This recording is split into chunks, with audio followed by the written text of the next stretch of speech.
So we are really, really, really excited to introduce our new guest. But first, we got to get the housekeeping rules under control. Number one, this is a safe space. Safe. No judgment zone right here. Number two, make sure you subscribe, make sure you engage with us, Yes, talk to us. Yes. We talk back. We answer questions, all that. Yes, leave us some topics you want us to discuss. We're here for y'all. Be here for us. Right.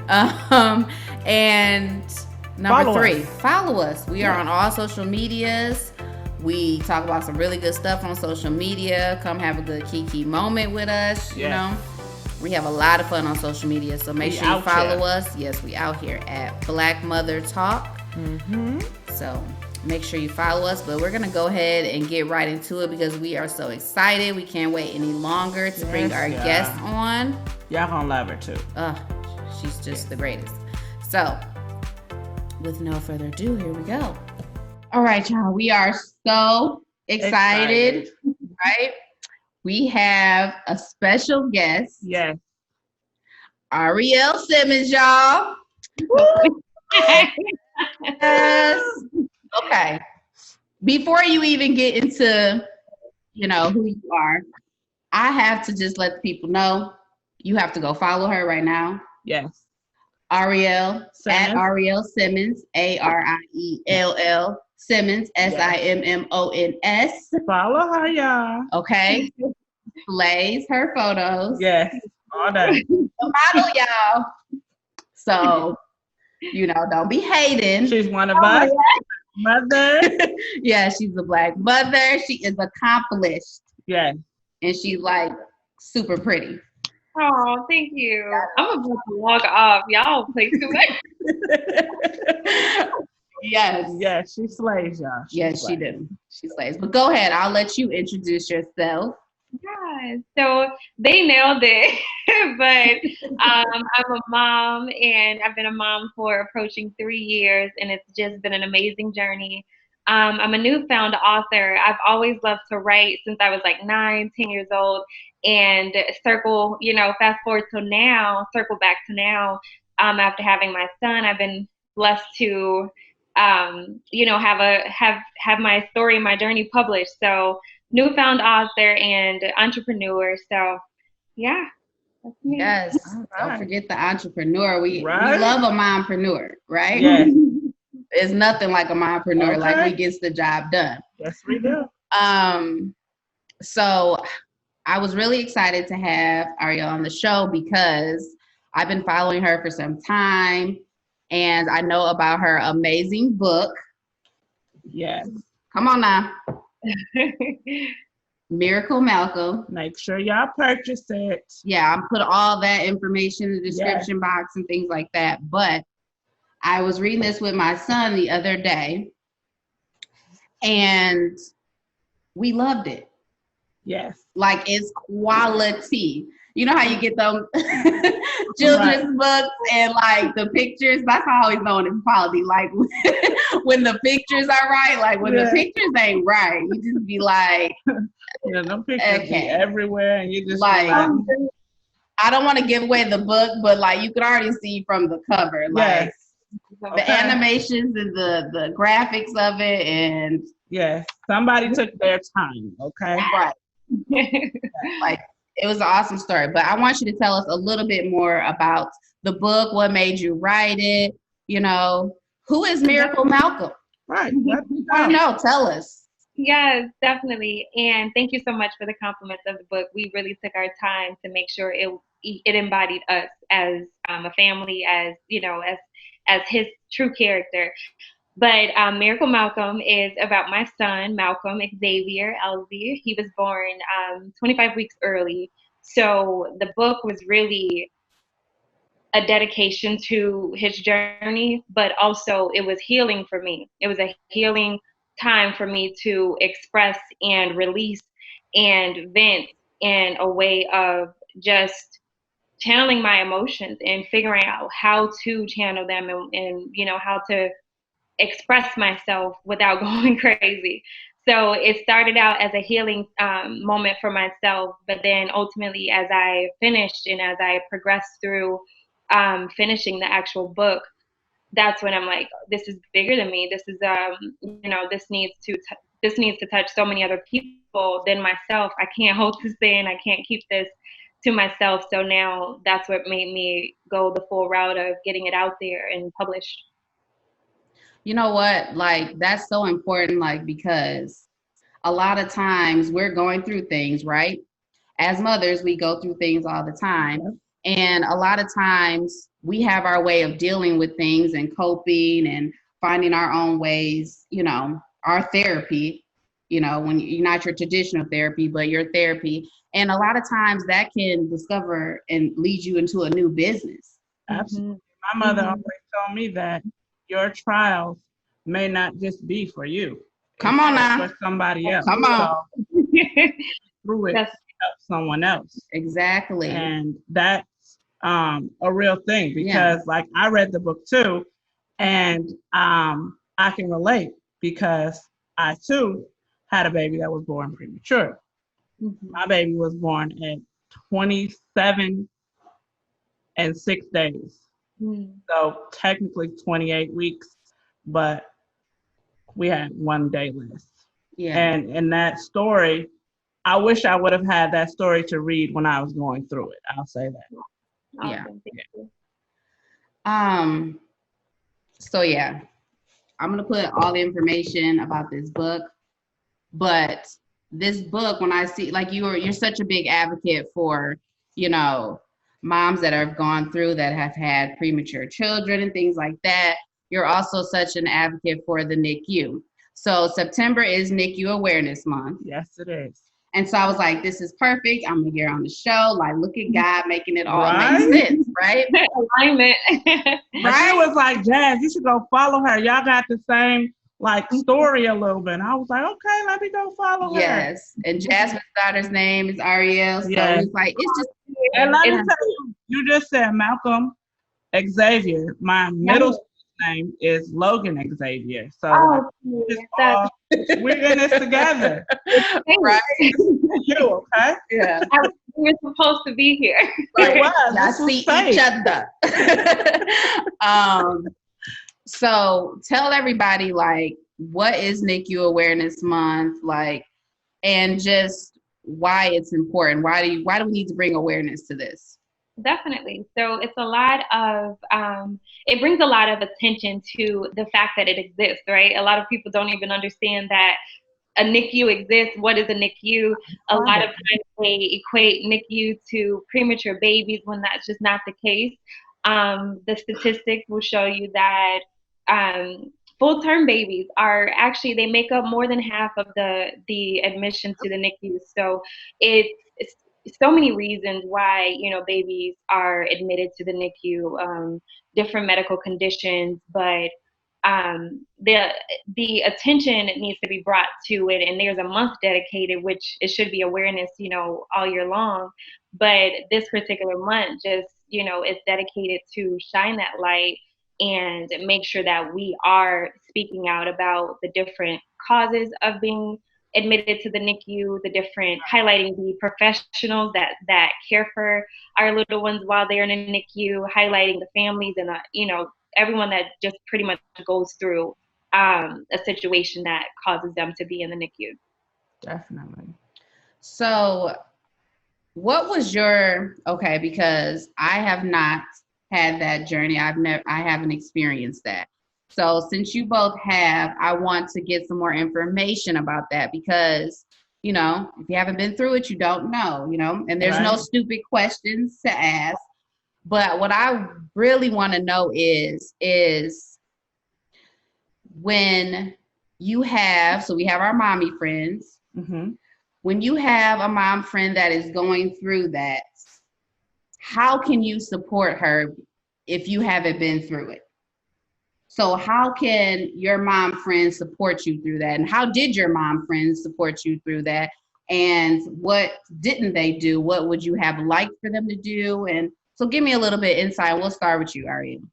Sure. So, of course, personally speaking, I think just sometimes listening, not saying anything, just listening, allowing us to talk, allowing us to vent, just being there, like literally physically being there, or just saying, hey, do you need anything? Hey, can I come cook for you? Hey, can I come wash dishes, or can I come take a load off of you while you're dealing with the biggest traumatic situation of your whole life? Like, Yes. having a child in a NICU, having a sick child, having a premature baby will shake up your whole world, let alone, a moment. So I think just someone stepping in and realizing that and saying, okay, I'm not going to ask no questions.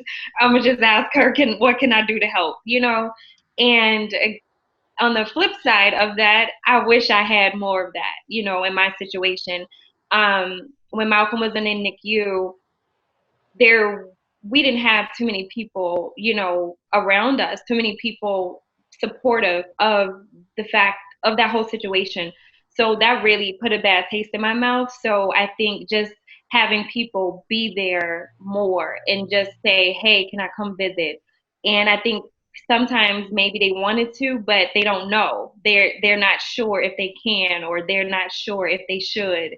So I think just kind of taking that initiative and just, saying, what can I do? How can I be there? And then allow us to express to you that, okay, this is what you need. This is how you can help, without asking too many questions. Okay, so that makes sense, because a lot of times I think if you're having gone through it, you're not sure if it's okay to say, can I come to the hospital with you? Because it's like, I don't know if I have clearance to do that. It's such a, like when you think of the NICU, you think no access right. Denied. You know what I mean? And so, and I mean, to a certain degree, that is the case. It's very, I have gone with Jasmine a few times, but it's very like, I don't want to mess up anything. I don't want to say the wrong thing. You know what I mean? So you tell me, what would you have liked? What did you receive? Were you happy with what you received? Like Ariel said, that it will shake up your whole life, and it does. But I will say that I was fortunate enough to have her by my side. Of course, you have your spouse, but as with anything, sometimes that's just not enough. And I don't mean that in a shady way. I'm just saying, we're both as spouses are going through it. So it's hard. Like that situation. He needs his own person. Yeah. And you forget about the dad. For sure. And that situation, when I tell you it shook my marriage, I mean it shook it. Like that thing was teeter-tottering, okay? It was teeter-tottering. But I had Brittany, and she was like, there. She did. I'll tell you what she did, and I'll say that's what I expected and that's what I needed. She was in that hospital. She held my baby attached to cords, sang to her. She was my advocate when I was the one hospitalized. I was the one, essentially dying at the time. They wouldn't let me go see my baby. My husband saw her. He held her. I couldn't. Brittany did. She went to go hold my baby. She sang to my baby. When I broke down crying and asking the doctors, like, please, I just want to see my baby, she convinced them to let me be wheeled up there in my wheelchair with the little, attachments and stuff. Because you were also sick. So explain to everybody that a little bit what you're comfortable with explaining about your situation. So my situation was completely crazy.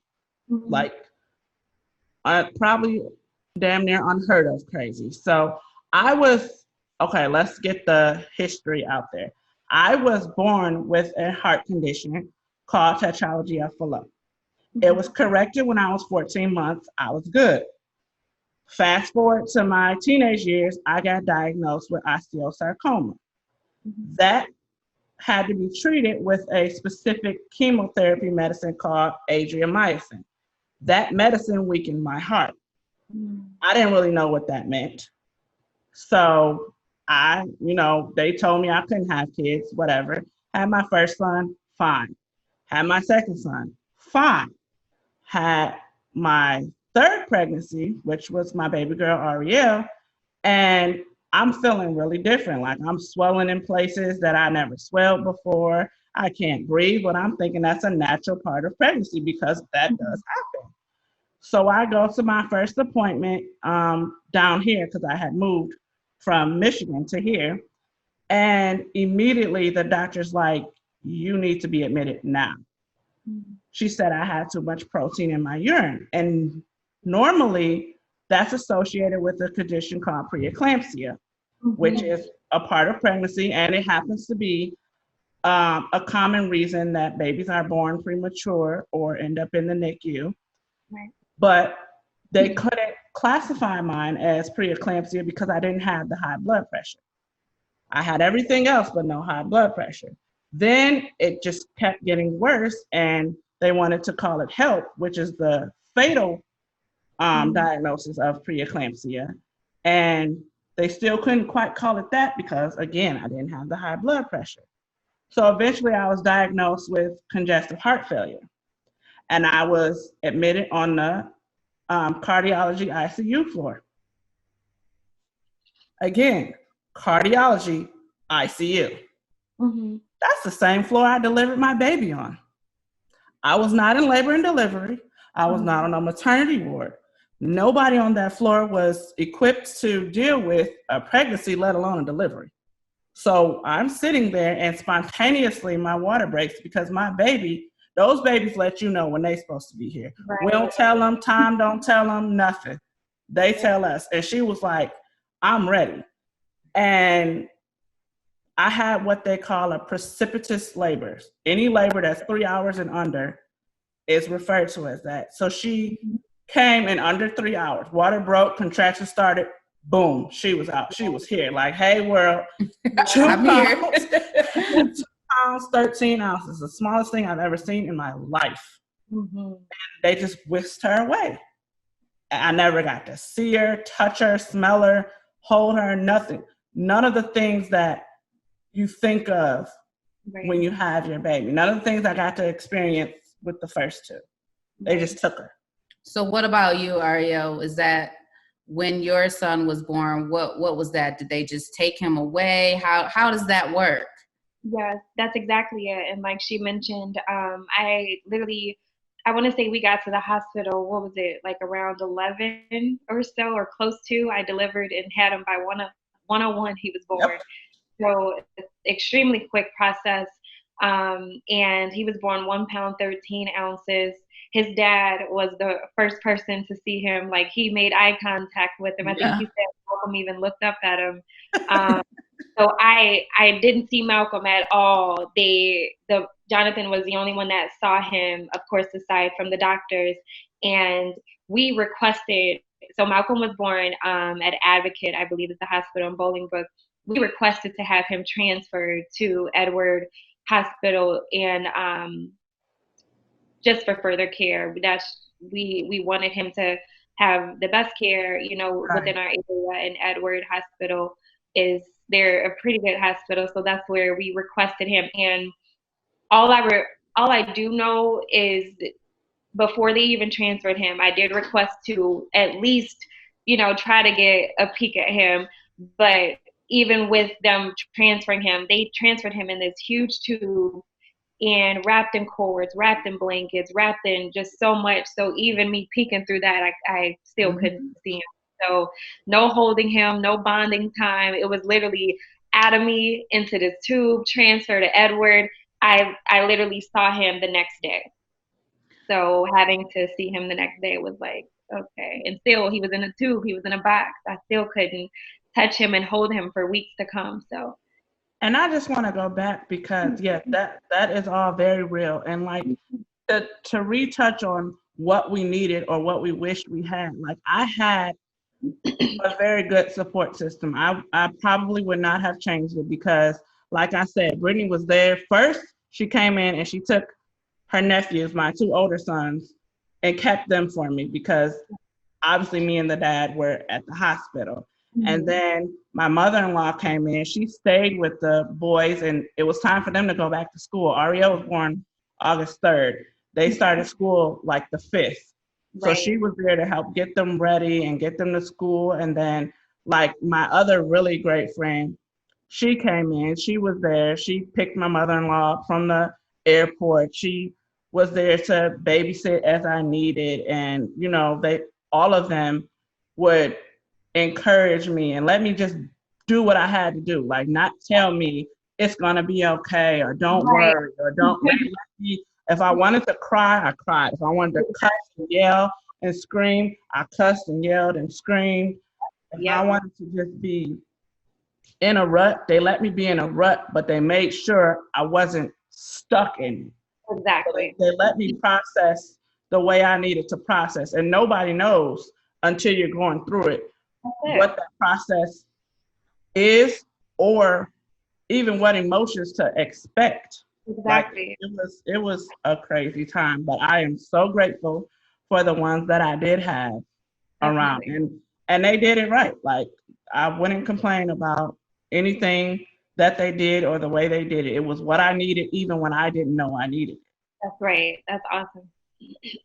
I want to go back to something you just touched on, Ariel, about basically being an advocate for yourself.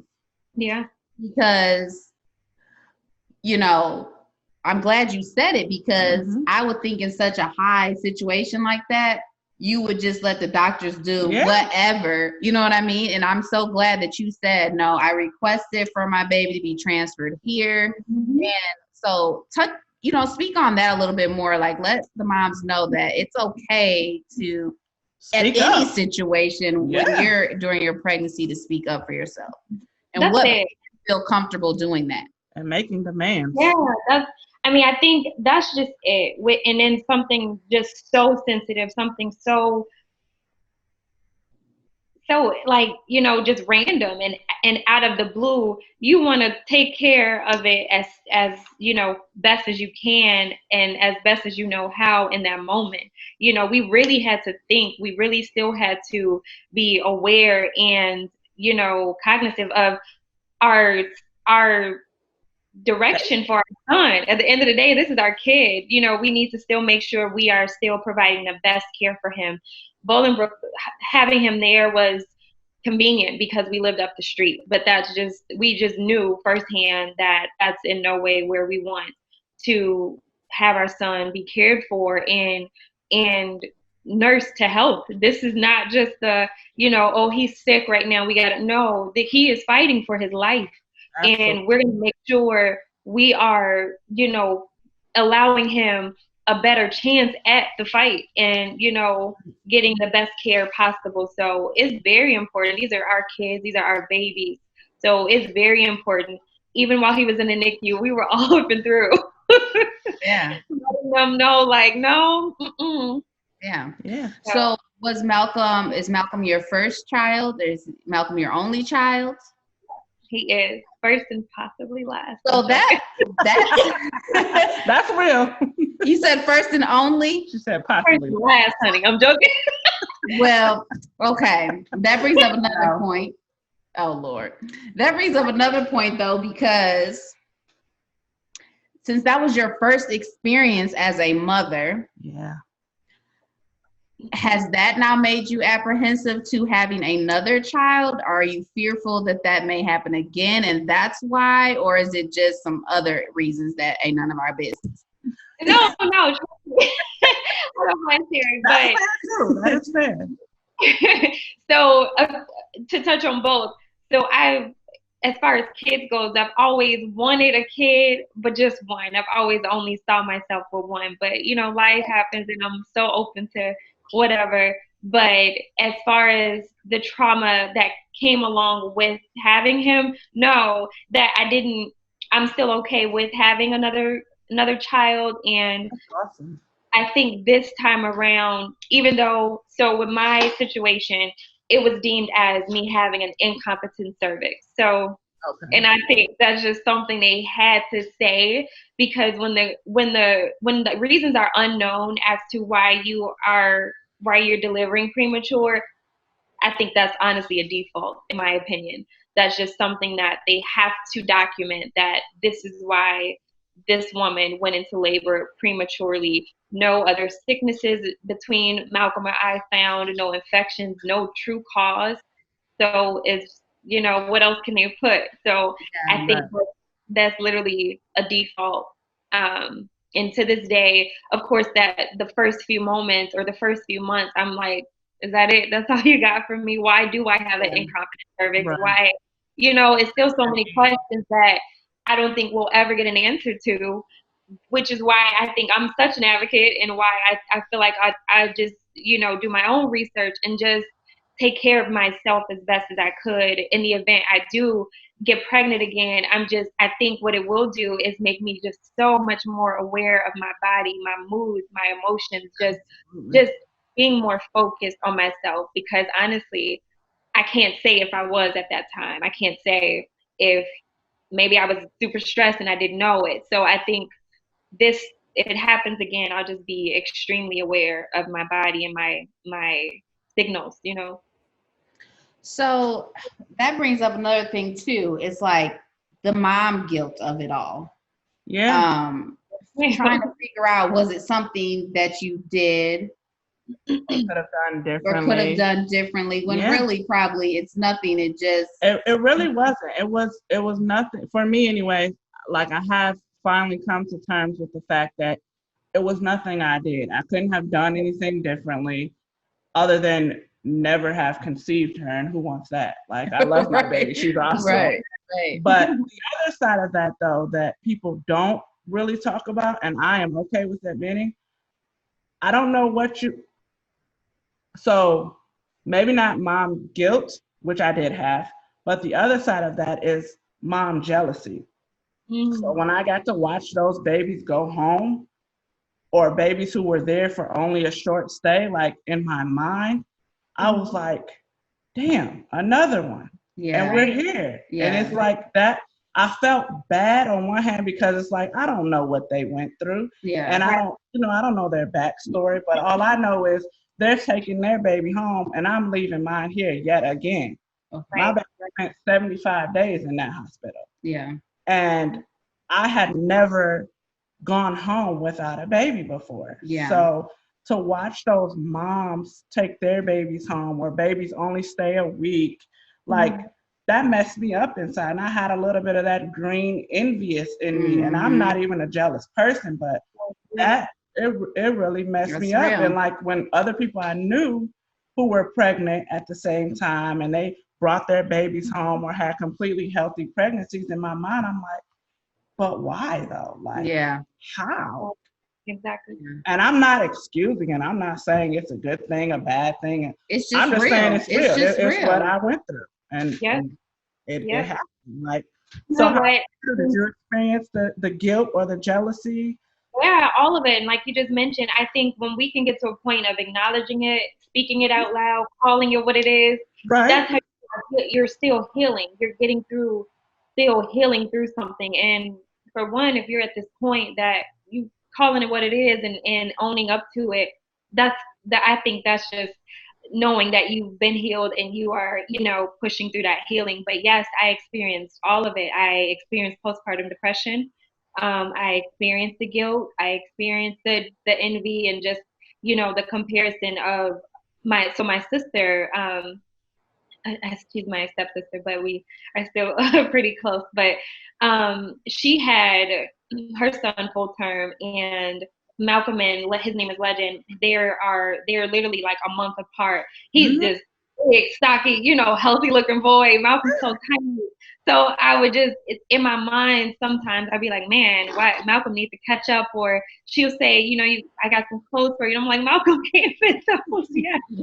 So, just being like, man, I can't wait till Malcolm gets a little bigger, or man, I can't wait to, he gets this size. But it's inevitable, and it's going to happen that you feel that way and have those thoughts that go through your mind, because it's still such a new experience. It's so fresh, and it's trauma. How do you can't, there's no blueprint on how to get through trauma. Absolutely. And that's a whole nother topic. Like, you refer to Malcolm as tiny. You compare him. That's okay, in my opinion, when the mother is doing it. But don't call my baby tiny. Right. Come on now. Okay. Like I can't. Let's just get into it because y'all know I like to play a game. Yeah. Let's do it. Let's just get into a game, okay? Are you cool playing the game, Ariel? Yes. Okay.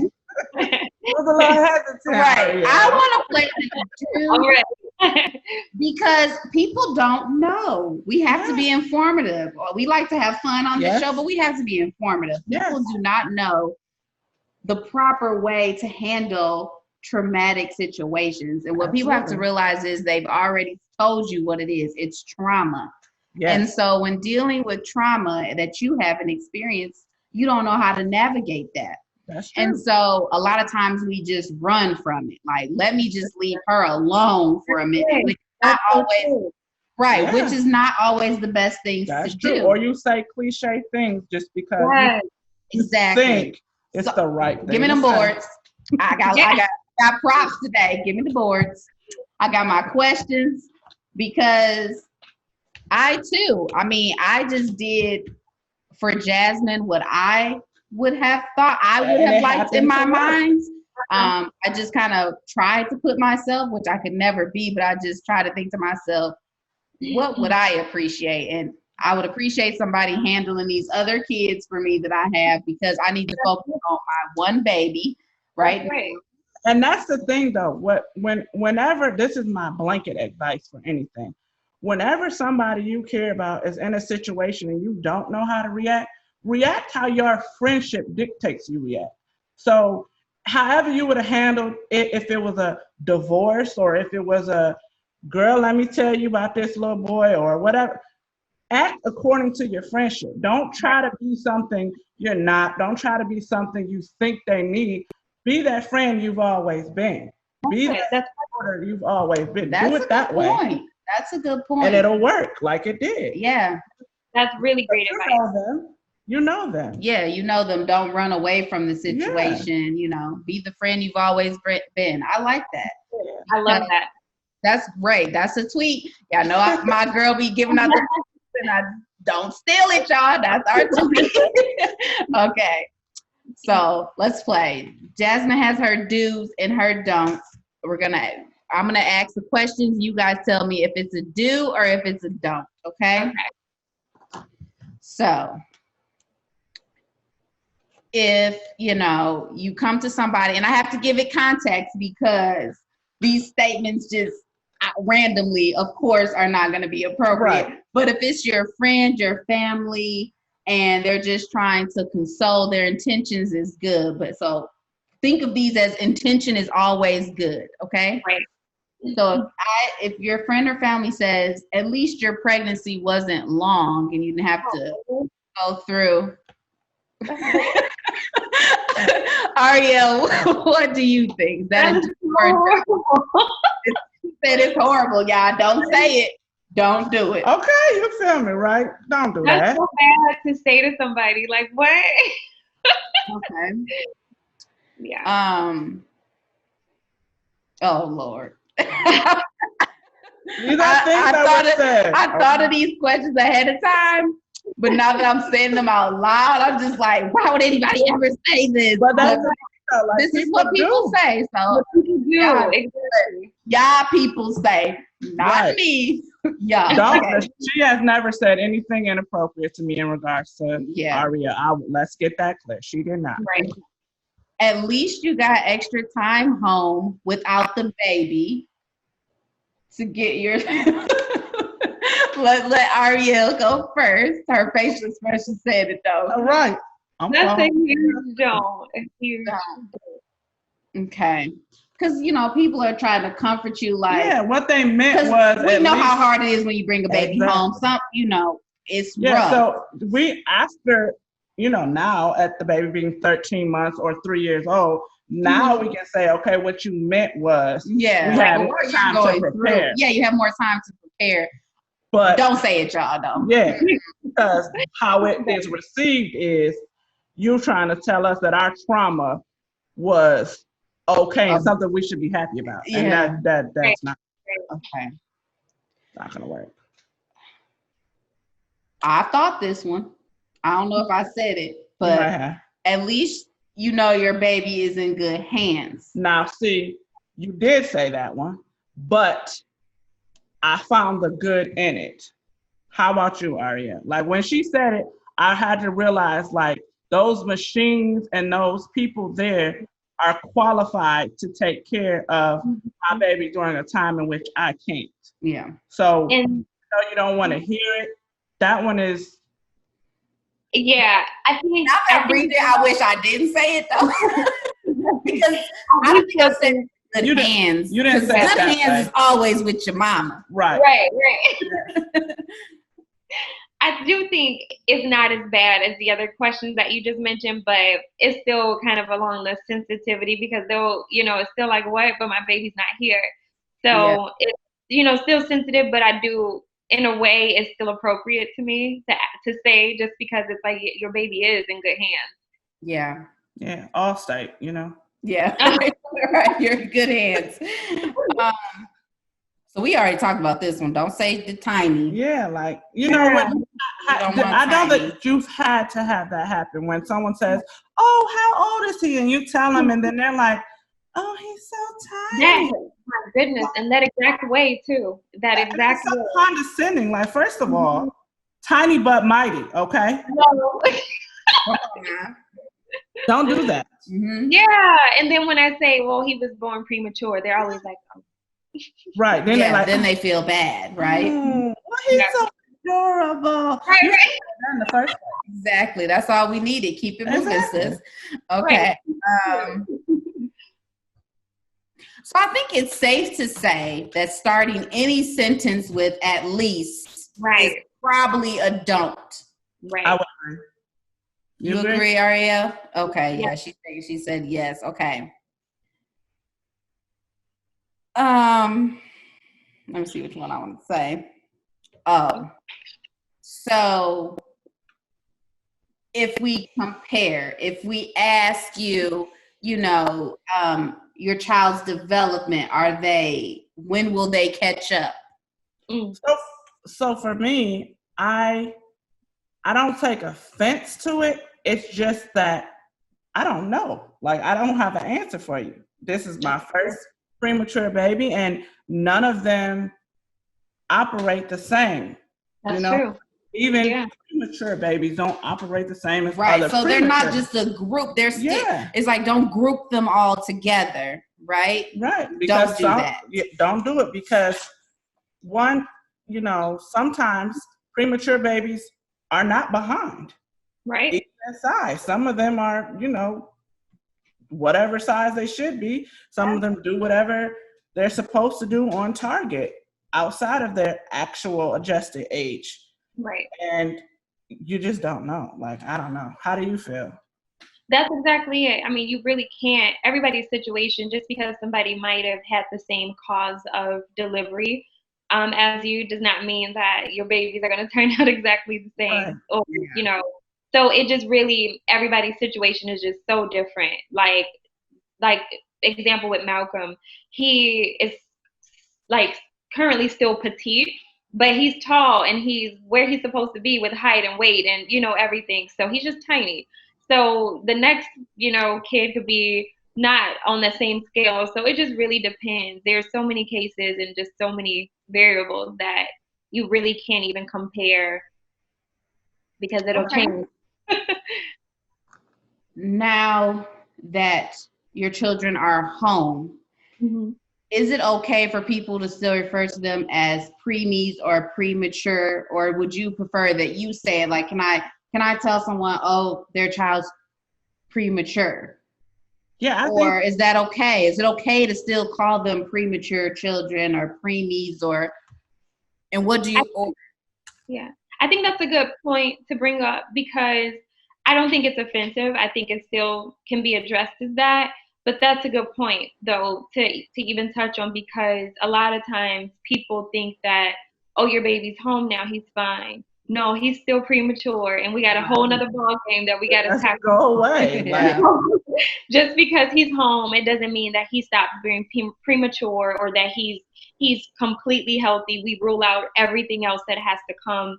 I think it's just the beginning, when he comes home or when our babies come home, because now you got to tackle life and adjust to, the growth or the lack thereof of certain situations with a premature child. So they are still preemies and premature babies. So I think still calling them that is perfectly fine.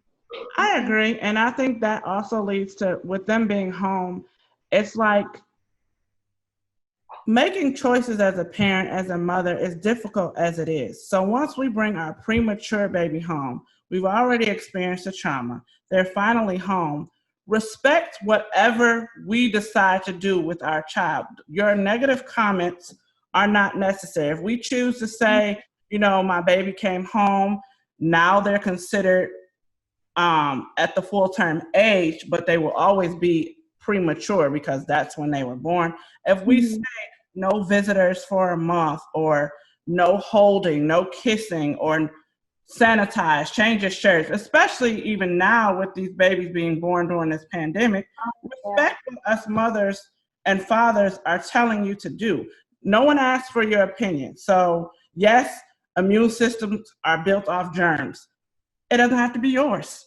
That's it. Don't touch my baby if I say don't touch my baby. If I say wash your hands, wash your hands. Like, if I say change your shirt, please just change your shirt, or just don't hold my baby. You don't have to comment on how I feel I should move in the best interest of my child.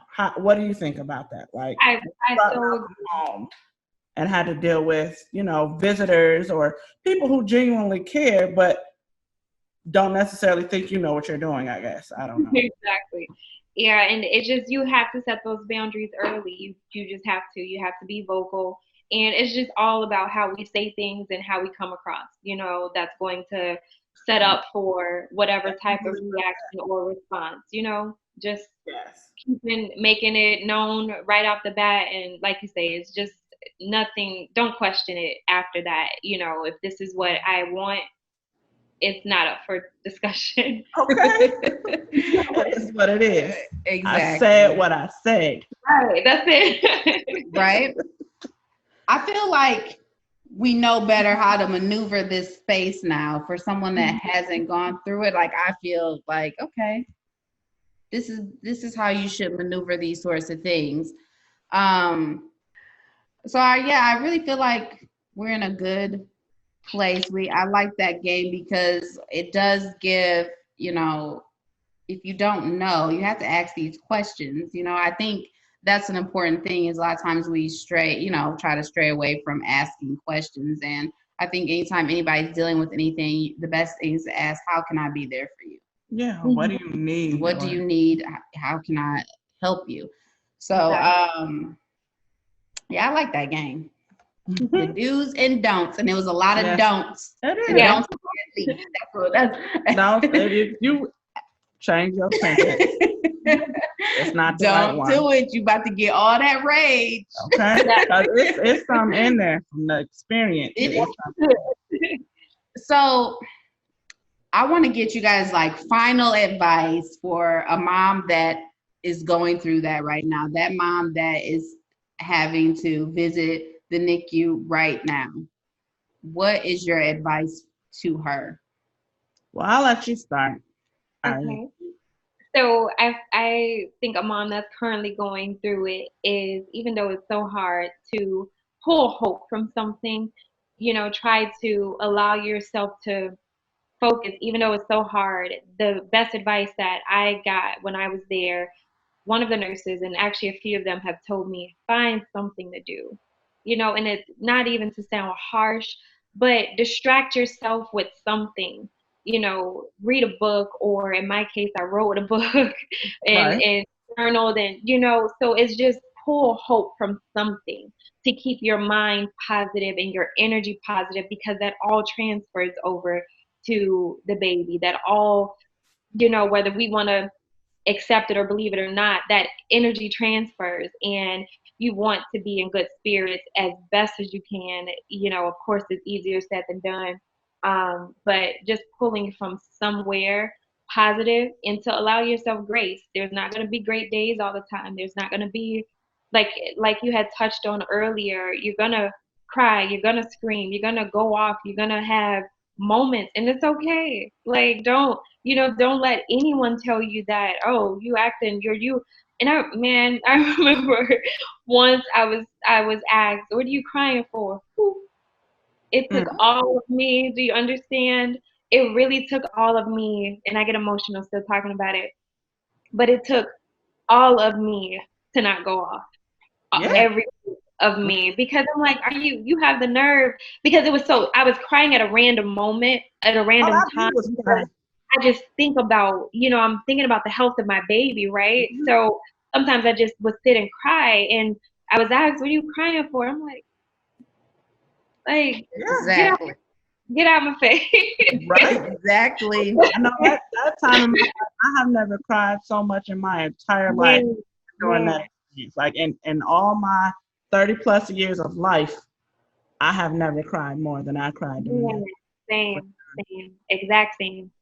But as far as advice for me, one thing, I'll give what I wish I would have known, and then a piece of advice. So what I wish I would have known is that the NICU experience, regardless of why your baby is in there, is a roller coaster. You have highs and lows, and it just keeps doing it. Like, you don't get excited. Don't get me wrong. Don't be pessimistic, but don't get too excited because they took your baby off one breathing machine. Because they can end up right back on it, or they took them off the breathing machine, but you're on the feeding tube. Like, I would be so excited and then just plummet because. Or they tell you they might be able to go home this day, and then that was the worst. Now that was like that announcement. Tell your doctors and your NICU nurses, don't even tell you a date. Period. Because Ariel felt that one. Ariel, jump in. You felt it in your spirit, didn't you, boo? You did. I know it. That happened to me. Like they, right? Yeah, it's the worst because, like you say, you get so excited, like, and then you make these plans and you prepare, and they are just like, "Just kidding, he's coming." Phone call, like, "Oh, they had a Brady. She's going home today. And that's what actually another 5 days." Yep. That's what kept Malcolm in the hospital longer than he had another episode, is what they called it. It was his heart rate. He couldn't get his heart rate under control. Yeah. So announcements, piece of advice. There will be ups and downs. Your baby will do great. Your baby will fall back. Your baby will do great. Eventually, the hope is that they come home. Like, you get them home, regardless of how long that length of time. It sucks. It's hard, but the light at the end of the tunnel is bringing your baby home. My piece of advice is, the one thing that got me through, like I told you, marriage was rocky. I had never had anxiety. My anxiety levels were high. I couldn't sleep. So the one thing that I suggest that worked for me was joining support groups. Even if you don't post in them, even if you don't talk to them, watching those people's stories and listening to them helped me know that community, that you're not alone, that I was not alone. And like, seeing their babies go from, not even a pound, they were grams, and now they're 6 feet tall and, valedictorian and stuff. So, like, a support group. Even if you don't participate, just be a part of it on Instagram, Facebook, and just read the stories and look at the pictures. That helped me a lot. Yeah. I can actually agree with that 100%, because I was so reluctant to doing that at first, because I'm such a, even regardless of the pictures, I'm such a private.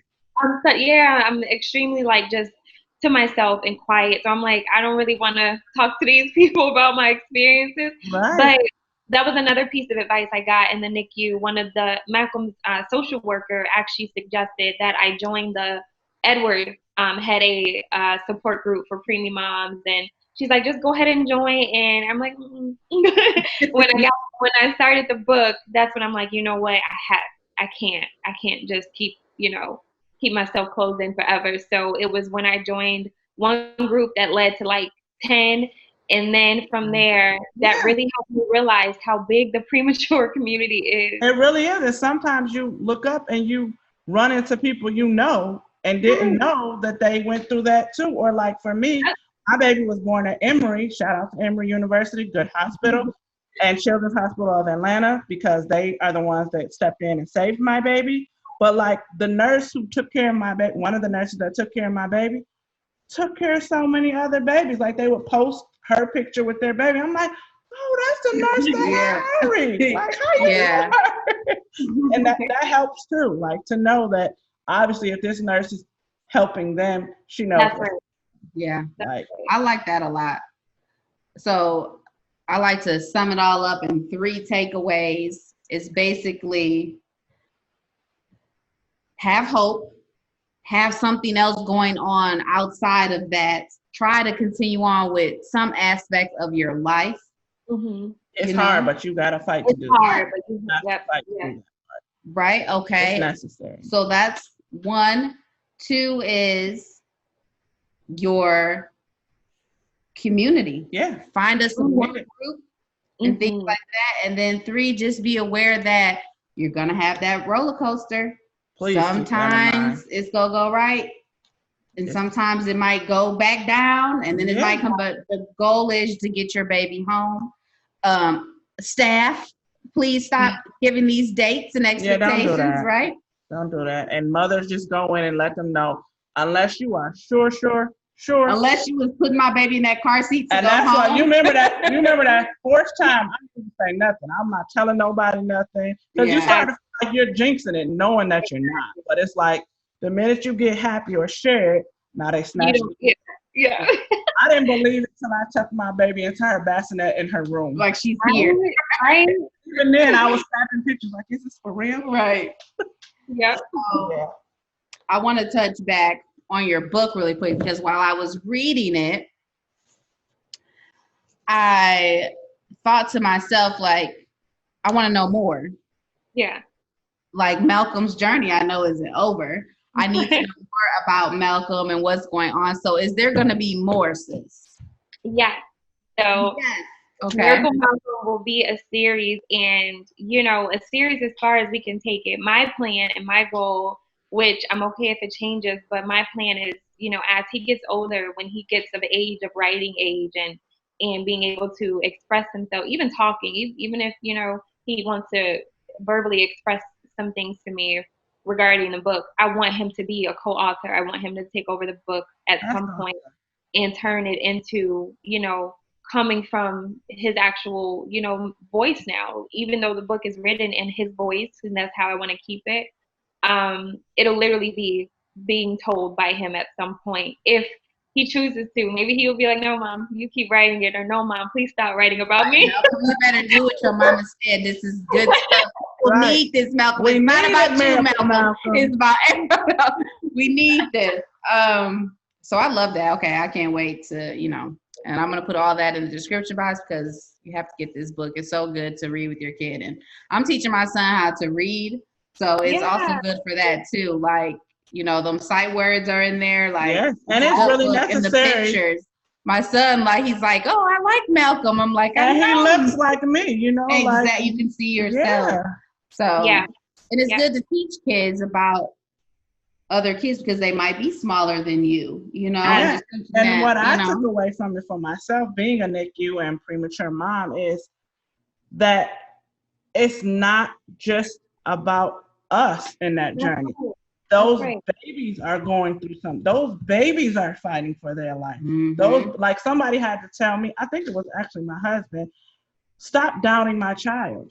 Because every time I would be like, oh my gosh, she's not going to do what they expect her to do. She got an eye test today. I don't know if she's going to make it.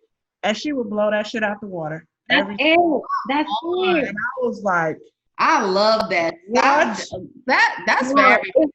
If I could touch on that a little bit also, I had to have the same advice given to me from my my boyfriend. He told me the same thing. I would just be so like stressed about Malcolm's testing or whatever, and he would be like, he's gonna be fine, like, and he's literally been saying it since day one, and I'm like, I always got to put in my mouth, because it always end up being that way. But I agree, we have to put some type of trust and some type of hope into our little ones, and that's why I wrote Yeah, that's why I wrote the book in Malcolm's voice. This is his story, and this is him telling it. So, and I always get asked, why did you tell it, how you did? And just because it's their journey, like you mentioned, it's their journey also. So he needs to tell it, which is why I'm hoping he takes it over at some point. Yeah.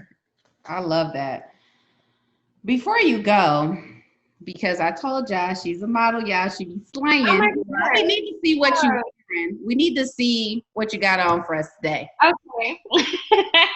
I'll be happy to share. Let me get myself together. So this shirt is literally of my favorite shirts. I kid you not. I was super, super happy to support my fellow mompreneur out there. And when I tell you I wear this shirt so often, but the quality, the letters, as you can see, are still bold as hell.